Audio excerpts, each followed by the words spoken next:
It certainly was the best that it could be done at the time. It's the largest film project I think we ever did.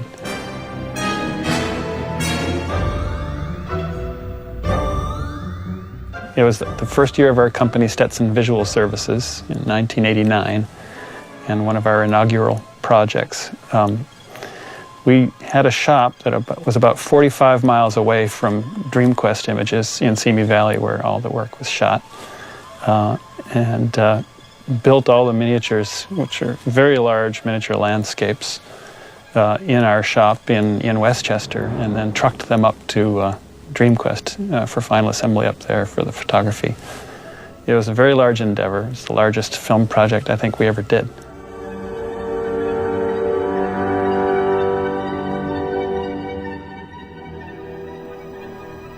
We thought that it seemed odd that DreamQuest would look to us, because they had a model shop of their own, would look to us to do the work on the film. But when we realized the scope of the work, we realized that there wasn't enough room at DreamQuest at that time to really build and prep the miniatures and then get them in there.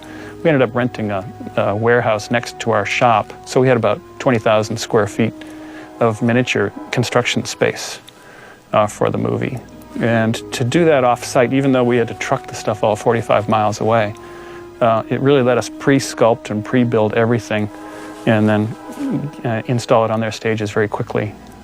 All the final dressing was done on stage, so that all the details of the red soil and the tiny little trains and everything else, that was all put in place up in Simi Valley. So it was several days of installation time for each of the miniature landscapes.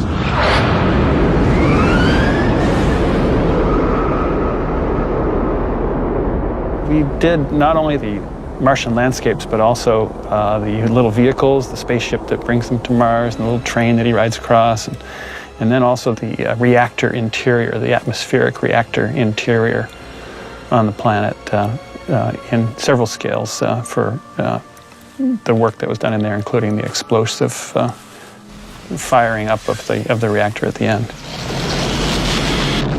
Those were days when you really needed a lot of scale a lot of size to make the miniature events like steam and smoke and fire believable. And so that was a pretty elaborate, large mountain structure. But there were some nice little tricks that we used to sort of expand the scope and scale of the miniatures. I had tried a gag on 2010 earlier in my career where we had a sort of a multi-planed miniature setup where we had a painted backing traveling with the camera as it dollied across the front of the miniature, so that it made the backing appear to be at infinity, where the miniature was, or as the camera was traveling by the miniature in the foreground.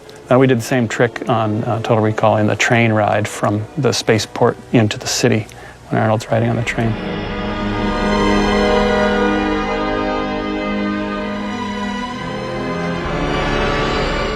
Hoye came up with this great little rear projection device for the abyss that we modeled into the train, so that the scene of Arnold at the train's window looking out, and the camera pulls out very wide to reveal the whole landscape. That was done actually as a rear projection gag. So, the shot of Arnold that Eric Brevik had shot in Mexico was then rear projected into this tiny little screen, probably only about this big, inside the train car, and the camera pulled out wide, and you see the entire landscape. It was kind of cool. We used a lot of front projection on the rods. We had two scales of the reactor rods. The small ones we wrapped with front projection material, and the cinematographer Alex Funke used a beam splitter device to illuminate the rods as they appeared to glow. Then the larger scale ones we built as acrylic tubes and lit them from within, so that as the camera got closer in, you needed to have that internal light to make them look more real. And Bob and his special effects team came up with some fairly large steam generator plants so that as the rods are inserted into the ice base of the cavern, all this steam comes rising up in these huge clouds of steam. And it was pretty impressive to watch. Usually, miniature scale things don't look like much until you see them played back from their high-speed photography. But in this case, they were pretty big gags all by themselves. For miniature effects work, it was pretty great.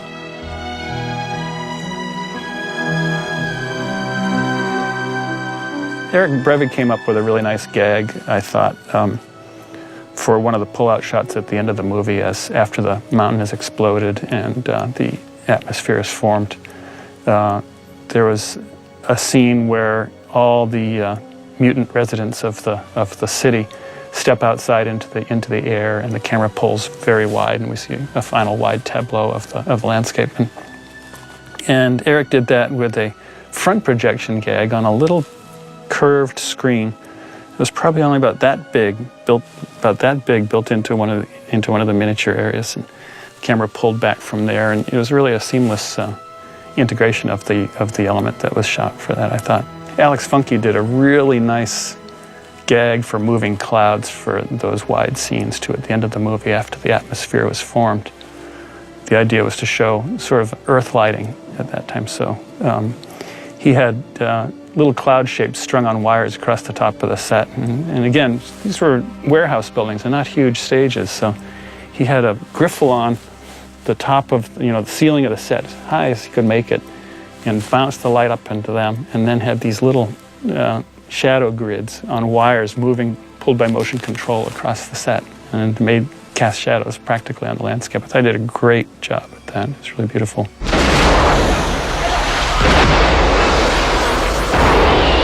It was so relentlessly red.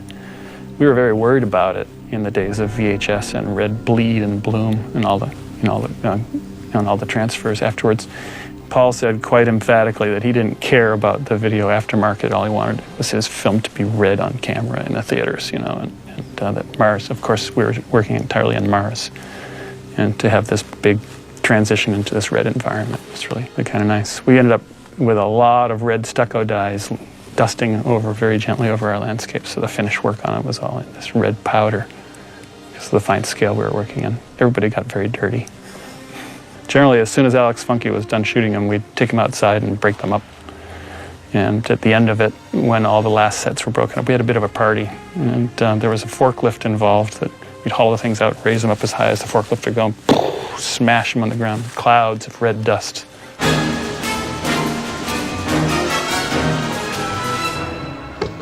Get it! Let's go! Don't move! Let's go! When we first started talking about the concept of what would you see for an X-ray, we didn't really have these devices yet for the airport. And everybody remembers the one where you stick your foot in your shoe and you could X-ray your foot to see how well the fit was when we were kids back in the 50s and 60s. But people had been looking at medical imaging and had seen amazing images of skin and muscle and bone, and we had ideas of trying to take it that far, but when it was really beyond the technology of what we could have pulled off at the time, that didn't keep us from thinking we might want to try it still. But Paul then ultimately fell in love with just the clean graphic image of what a human skeleton by itself looks like, and then the ability to make it that color that everybody thinks electronic instruments should look like when they're photographed with film, which is this sort of cyan green color. So the challenge for us was to get convincing human motion so that we believe that's really the same person walking behind the screen rather than that it's an effect. And we needed to come up with a way of rendering something that looked like an X-ray. And X-rays always show the edge of the bone, but the center of the bone is transparent. But yet, to have a real detailed, interesting image, you need to also see some of the spirally variations that bones have. And so we came up with two techniques that we applied to the rendering to make it look like an X-ray. One was to use what was a trick, which was called center and edge opacity. You could make the edge more transparent or more opaque, and then the center the opposite. In the case of we used to do that as a trick to make glass look like crystal. And so we used that technique to make the edges of the bone more visible and the center more transparent. And then we used opacity mapping, which we had to write some special software to make that happen. When we first set up the motion capture equipment, Arnold was shooting some other scenes nearby, and he walked over and he was smoking a cigar, and he walked up and back on the motion capture stage. And since he was on the stage, we figured, well, let's see how high we need to set the calibration for his height, because he's a pretty tall guy and you got to put a ball on top of his head. So we said, Arnold, is it all right if we put this ball on top of your head? We need to calibrate. And so he looked at us straight in the eye, was puffing his cigar, because they play a lot of jokes on set, and he thought this might have been one of them. So he's looking us in the eyes, we put the ball on his head, and he stands up and he said, yeah, now if you could walk back and forth, and he did. And then we said, okay, thank you very much, and give us back the ball. And he realized it wasn't a joke, but it seemed like a very strange thing at that time to be doing. On the day of the motion capture, Arnold, we had asked the wardrobe people to dress Arnold in black, and he was going to wear all these sensors that were going to show up light, and we thought that would be the best solution. But the video cameras were really black and white video cameras, and Arnold showed up that day with white, and we said, oh, Arnold, there's a mistake, you're supposed to be wearing black. And Arnold said to us, no, you don't talk to me, you talk to wardrobe. I'm wearing this now, we shoot with this. He wore 18 balls, I believe, that were reflective balls. There were lights at 6 different video cameras around capturing his motion. And then the computer went and figured out that that dot that's seen from this camera is the same dot as seen from this camera and these other 5 cameras, so that can then figure out where that ball is in space. And so we shot everything that we needed to do in that day. We captured everything. I was being told throughout the capture or the motion capture from the motion capture guy whose system this was. He said, oh yeah, this is the best motion capture we've ever captured. It's going to be great. It's going to we're going to put it in the computer and it's going to just spit out perfect motion. And we're all very encouraged and we're all very happy about this. And we complete the shooting and the capture. And then weeks later, we find out that it's not working at all. They can't get anything from it. In fact, one of the bad pieces of news from the motion capture company was they said, well, maybe we could get a cycle from his motion from it and give you that. And it's like, that would only work if he's doing something very regular, like just walking at a regular pace, and that was it. But Arnold comes in and he does a whole lot of other stuff, and then he breaks through the glass at one point. So, a cycle was not going to help us at all. So we realized we were going to have to rotoscope from footage that was not really prepared for that kind of work. So it turned out that it was a completely wonderful thing that Arnold was wearing white, because then we could make out his whole form, all of his limbs, and be able to rotoscope and match the motion of the computer skeleton to his real motion. Had he worn black like we had requested, it would have been much harder, if not impossible. So thank God Arnold's wardrobe person didn't do our request and that he wouldn't change.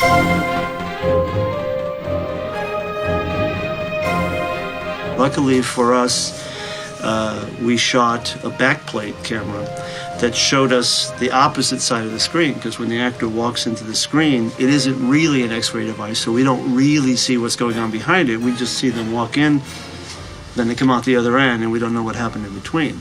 So with this back camera, we were able to see all of the characters, how their walks might have changed in relation to each other. And in fact, the introductory shot has like 8 people, including Arnold, and one of the persons is supposed to be blind, and he has a seeing eye dog.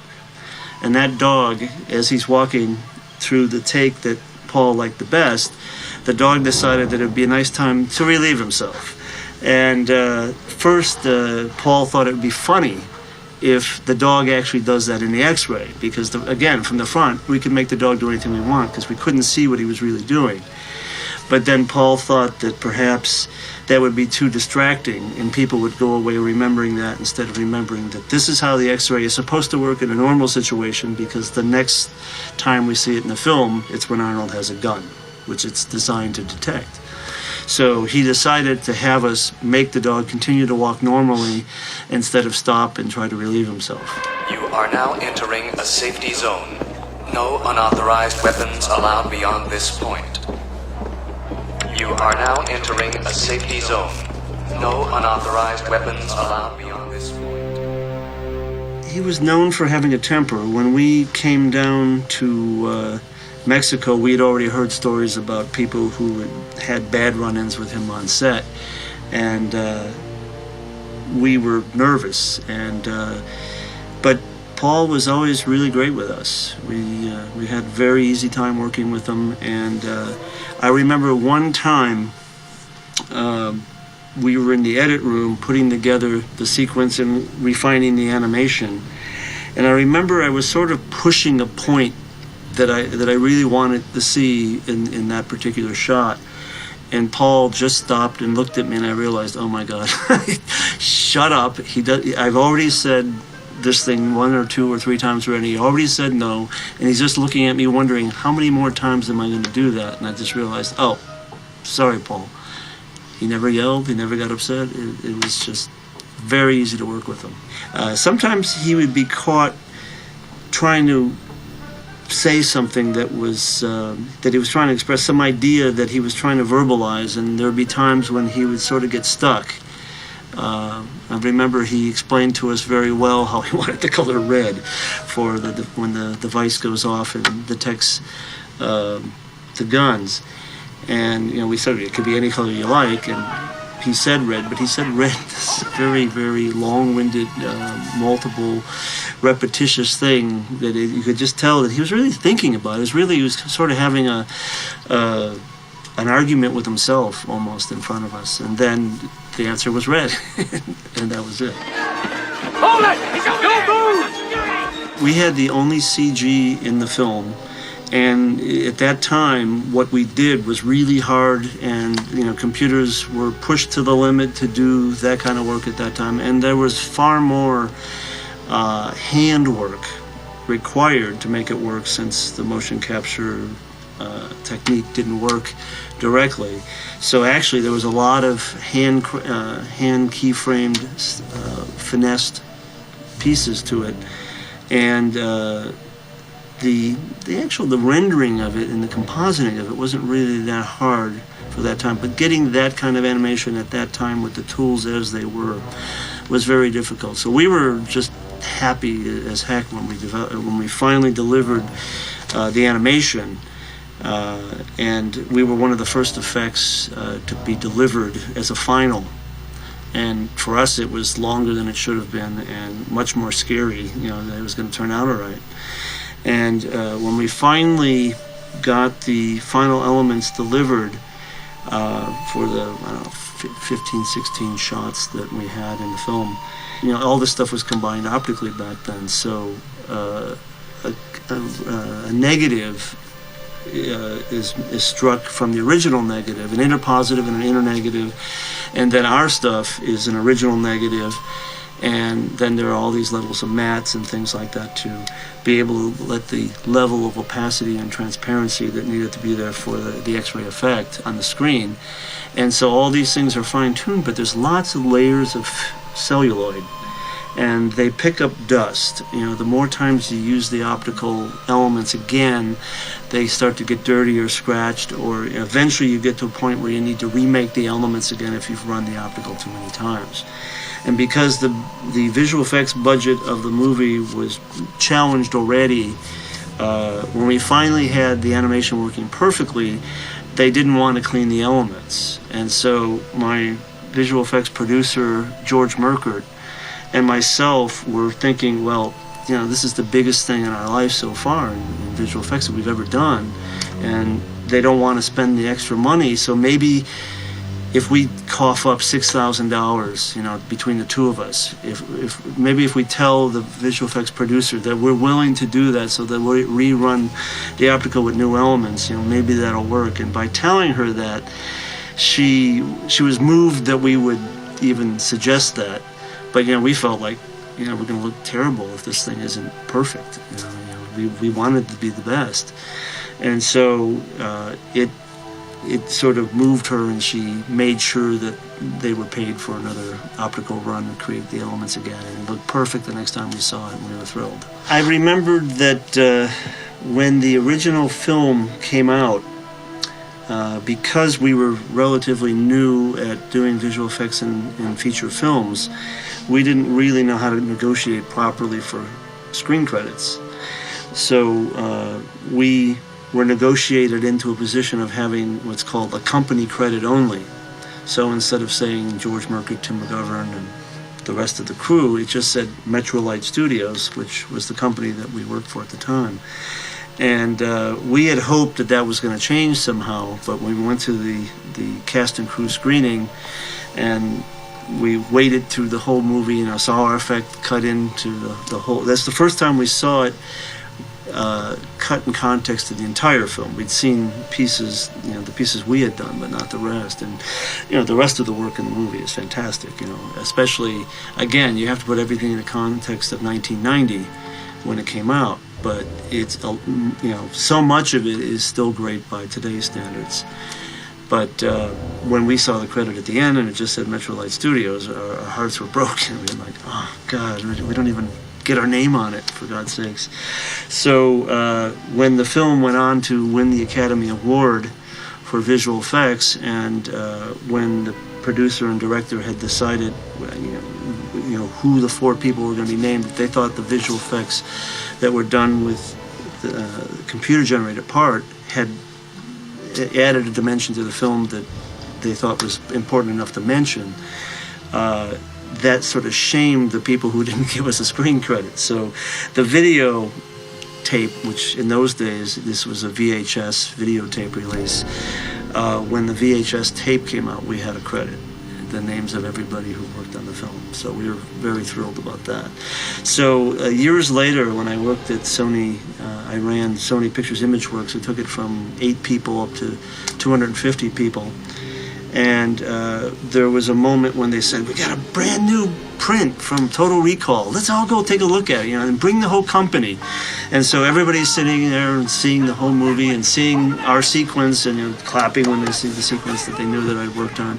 And then when the credits come up, my name's not in there because it's the theatrical release, which didn't have the credits changed. So everybody's sitting there talking to me afterward, going, hey, your name wasn't in the credits. What happened? It's like, oh, yeah. I forgot about that, yeah. No, it's in the video, but not in the film.